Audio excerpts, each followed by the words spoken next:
Welcome to कॉमर्सवाला मास्तर विद्यार्थी मित्रांनो, आपण 12वी कॉमर्स मधील बुक कीपिंग आणि अकाउंटन्सी हा विषय शिकतोय आणि या व्हिडिओ लेक्चर सिरीज मार्फत आपण 12वी कॉमर्स मधील प्रत्येक टॉपिक डिटेल मध्ये अभ्यासणार आहोत। याच्यामध्ये आतापर्यंत आपण टॉपिक नंबर फर्स्ट पूर्णपणे अभ्यासलेला आहे, ज्यात आपण या टॉपिकची पूर्ण theory plus solve unsolved problem देखील अभ्यासलेले आहेत। जर ते व्हिडिओ तुम्ही टॉपिक नंबर फर्स्टचे बघितलेले नसतील तर त्या व्हिडिओची प्लेलिस्टची लिंक मी डिस्क्रिप्शन बॉक्समध्ये देत आहे, तिथं जाऊन तुम्ही ते बघू शकता। त्याचबरोबर आपण टॉपिक नंबर सेकंडला सुरुवात केलेली आहे आणि याच्यामध्ये आपण आतापर्यंत सॉल्व अभ्यासक्रम म्हणजेच याच्यामध्ये आतापर्यंत आपण सॉल्व एक्झाम्पल पूर्णपणे अभ्यासलेले आहे आणि आता आपण अनसॉल्व एक्झाम्पल कडे जात आहोत आणि आज आपण अनसॉल्व एक्झाम्पल म्हणजेच प्रॅक्टिकल प्रॉब्लेम नंबर 6 अभ्यासणार आहोत। विद्यार्थी मित्रांनो, या टॉपिकचे म्हणजेच नॉट फॉर प्रॉफिट कन्सर्नचे जर तुम्ही लास्ट व्हिडिओ बघितलेले नसतील तर सुरुवातीपासून बघा, ज्याच्यामध्ये मी बेसिक कन्सेप्ट तुम्हाला शिकवलेले आहेत, ऍडजस्टमेंट शिकवलेले आहेत, थिअरी शिकवलेले आणि प्रॉब्लेम शिकवलेले। ते जर बघितले तर तुम्हाला नक्कीच आज मी जे काही सांगणार आहे ते नक्कीच समजेल आणि हा व्हिडिओ देखील तुम्हाला शेवटपर्यंत बघावा लागणार आहे, जेणेकरून आज शिकवणारा प्रॉब्लेम तुम्हाला 100% समजेल। विद्यार्थी मित्रांनो, तुम्ही जर या व्हिडिओमध्ये नवीनच असाल तर चॅनलला सबस्क्राईब करायला विसरू नका। तर कोणताही वेळ वाया न घालवता आज आपण आपल्या एक्झाम्पलला सुरुवात करूया। चला तर मग पहा विद्यार्थी मित्रांनो, आपली एक्झाम्पल सॉल्व करण्याची मेथड आता सर्वांना माहित झालेली। पहिल्यांदा आपण एक्झाम्पल रीड करतो, काय सांगितले ते समजून घेतो आणि त्याच्यानंतर सॉल्व करायला सुरुवात करतो। तर पहा, मी थोडंसं याला काय करतो, झूम करतो, जेणेकरून अजून क्लिअर तुम्हाला ते दिसेल।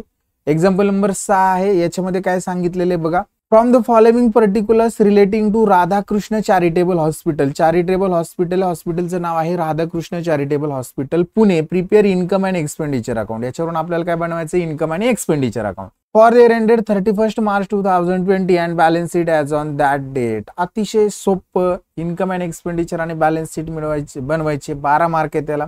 बघा, रिसिप्ट अँड पेमेंट अकाउंट दिले for the year ended 31 March 2020, म्हणजे आपलं वर्ष सुरू होत असेल 1 एप्रिल 2019 या तारखेला आणि संपणाऱ्या जी रिसिप्ट अँड पेमेंटची डेट दिली 31/3/2020, म्हणजे आपलं करंट इयर आहे 2019 आणि 20।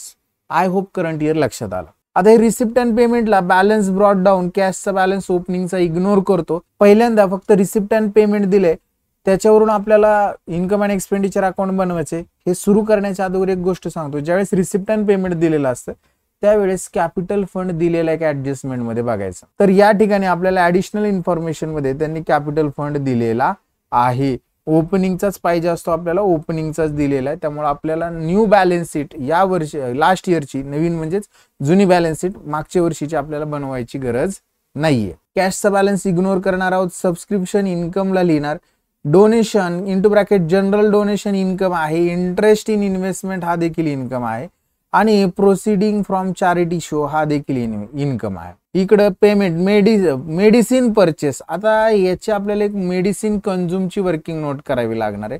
हे आपण सध्या तर एक्सपेंडिचरलाच लिहिणार।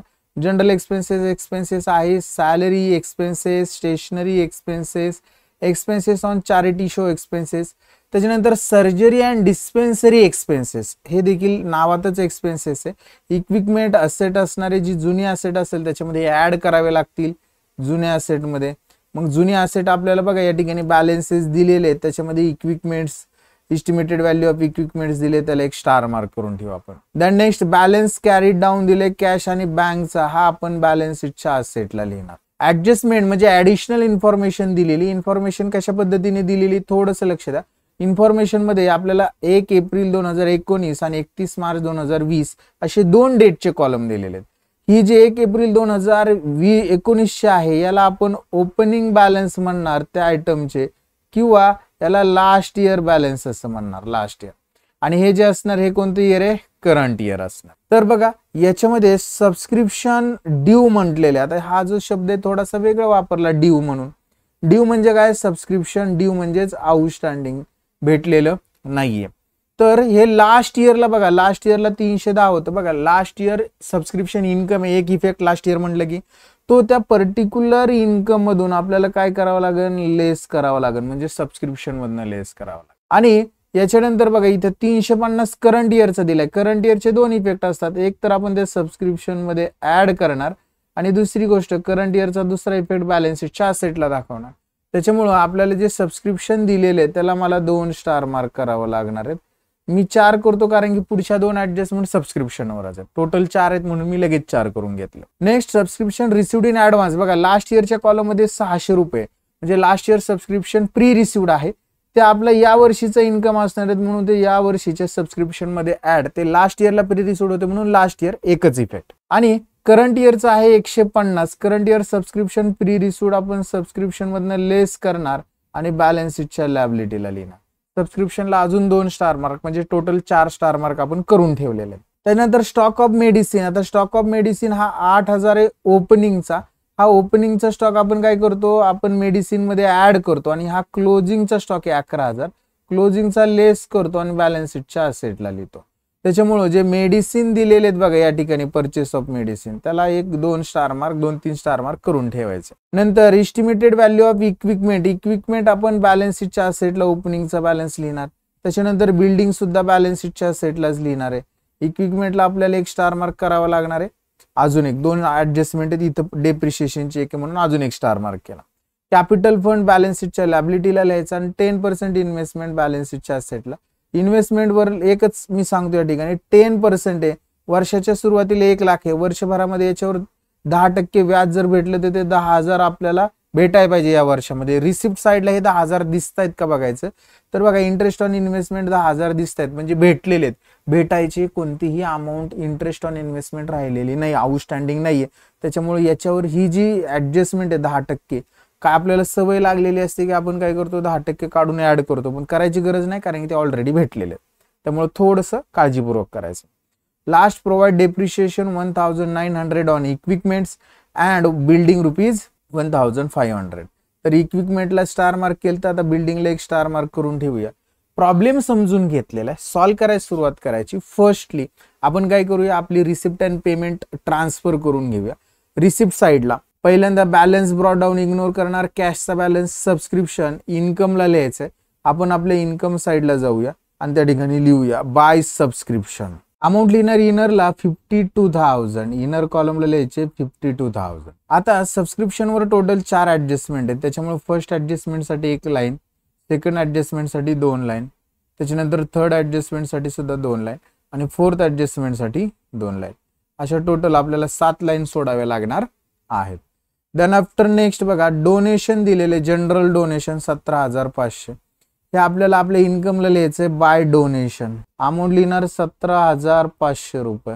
नेक्स्ट पुढे बघा इंटरेस्ट इन इन्व्हेस्टमेंट, हे सुद्धा इन्कमलाच लिहायचंय बाय इंटरेस्ट इन इन्व्हेस्टमेंट किंवा on investment, by interest on investment. Amount लिहिणार ₹10,000 10,000. Next proceed from charity show, हा देखील आपला इन्कम आहे, आपण इन्कमलाच लिहिणार by proceed from charity show.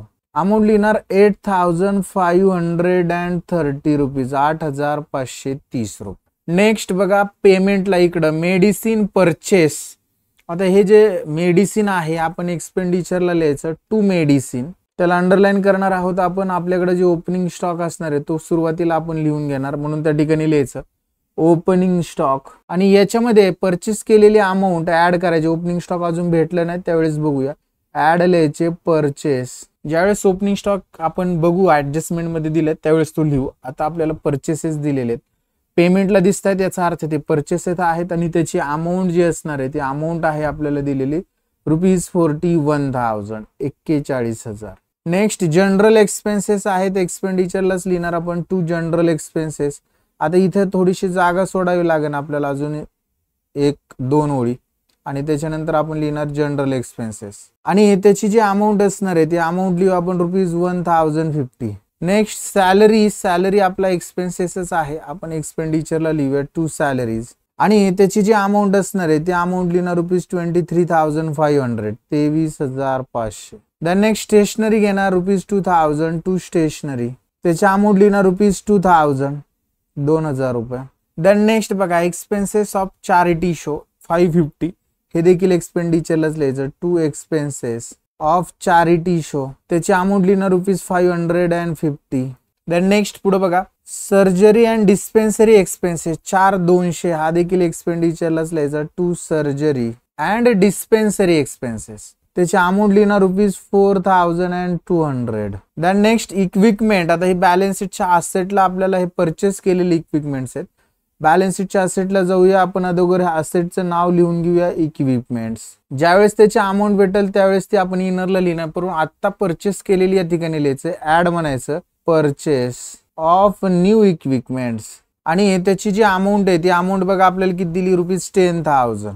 10,000 आपण इनरला लिहिणार आणि याच्यावर एक डेप्रिशिएशनची ऍडजस्टमेंट आहे म्हणून हे लिहून पुन्हा एकदा आपण 2 लाईन जागा सोडणार आहोत कारण दुसऱ्या ऍडजस्टमेंटसाठी. आणि लास्ट त्यांनी दिलेले बघा cash in hand cash at bank 960 आणि ₹13,000. बॅलन्स शीटच्या असेटला लिहायचं cash in hand amount is ₹950 आणि कॅश ॲट बँक आणि त्याची अमाऊंट लिहिणार आहोत आपण ₹13,000. तर अशा पद्धतीने आपण काय केलेलं आहे पूर्ण रिसिप्ट अँड पेमेंट ट्रान्सफर केला. ऍडजस्टमेंट मध्ये बघा सबस्क्रिप्शन ड्यू आउटस्टँडिंग हा जो पहिला कॉलम आहे लास्ट इयरचा आउटस्टँडिंग आहे आणि दुसरा जो आहे तो करंट इयर.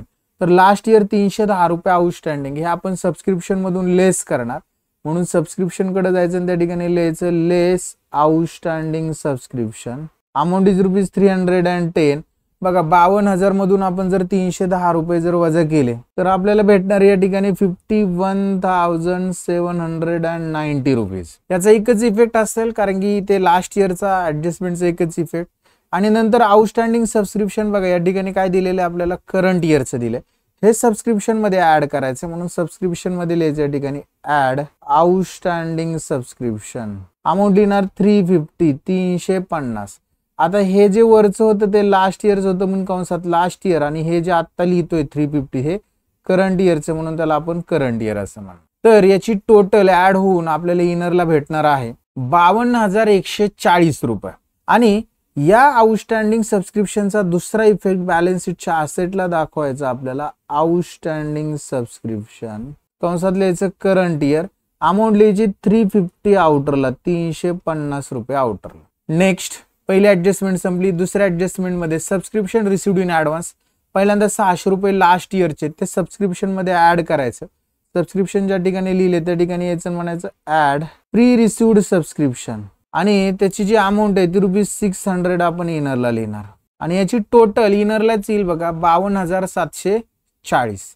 तर हे प्री रिसिव्ड सबस्क्रिप्शन लास्ट इयरचं होतं म्हणून या ठिकाणी आपण ऍड केलं. वाटलं तिथे कंसात लास्ट इयर लिहून ठेवा. आणि पुढचा जे कॉलम मध्ये दिलेले बघा हे 150 हे कधीच आहे करंट इयरचं. हे सबस्क्रिप्शन मधून लेस करायचं आणि बॅलन्स शीटच्या लायबिलिटीला लिहायचं. म्हणून आपण काय करणार सबस्क्रिप्शन पाशी येणार आणि त्या ठिकाणी म्हणणार less pre received subscription current year amount 150 आउटरला लिहिणार 52,490 52,490. आणि बघा हे जे प्री रिसिव्ड सबस्क्रिप्शन आहे याचा दुसरा इफेक्ट बॅलन्स शीटच्या लायबिलिटीला लिहायचा आपल्याला. एक 4-5 ओळी जागा सोडायचं आणि त्या ठिकाणी लिहायचं प्री रिसिव्ड सबस्क्रिप्शन अमाऊंट लिहायची ₹150 ₹150.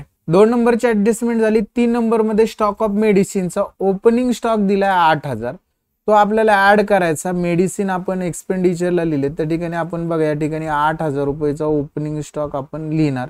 हे 8 आणि हे 41 टोटल किती झाले 49,000 इनरला दाखवणार. आणि नेक्स्ट बघा आपल्याला काय दिलंय त्यांनी क्लोजिंग स्टॉक दिले 11,000. हा क्लोजिंग स्टॉक आपण लेस या ठिकाणी लिहायचं लेस क्लोजिंग स्टॉक अमाऊंट लिहिणार 11,000. तर त्याची टोटल आउटरला येणार आहे ₹38,000 38. आणि हे 11,000 जे असणार आहेत हे आपण पुन्हा बॅलन्स शीटच्या असेटला लिहायचं. Stock of medicine amount is ₹11,000 संपली. थर्ड ऍडजस्टमेंट मध्ये इक्विपमेंटची व्हॅल्यू ₹15,000 बॅलन्स शीटच्या असेटला आपण इक्विपमेंट्स लिहिले.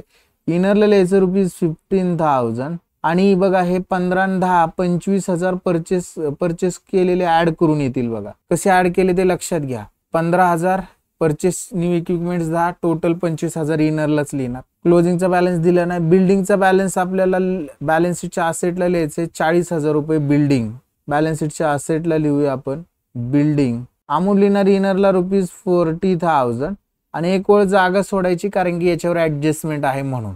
त्याच्यानंतर कॅपिटल फंड दिलेला बघा त्यांनी आपल्याला. तर आता हा कॅपिटल फंड आपण बॅलन्स शीटच्या लायबिलिटीला लिहून टाकूया आपल्या कॅपिटल फंड.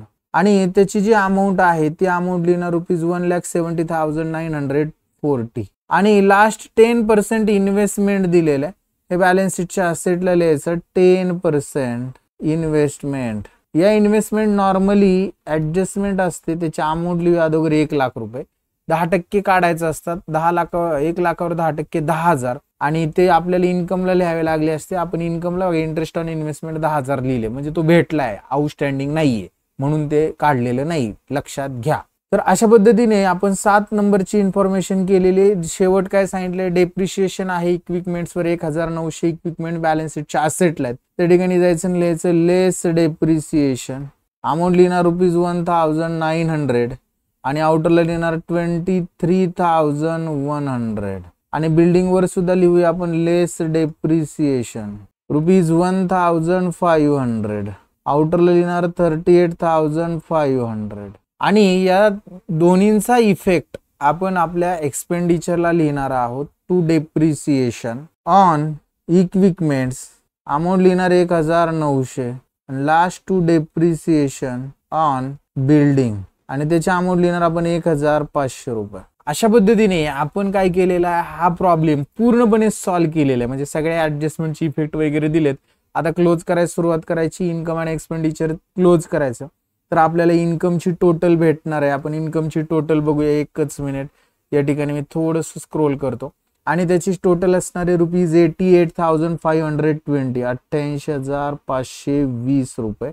तेच आपण एक्सपेंडिचरला लिहिणार 88,520.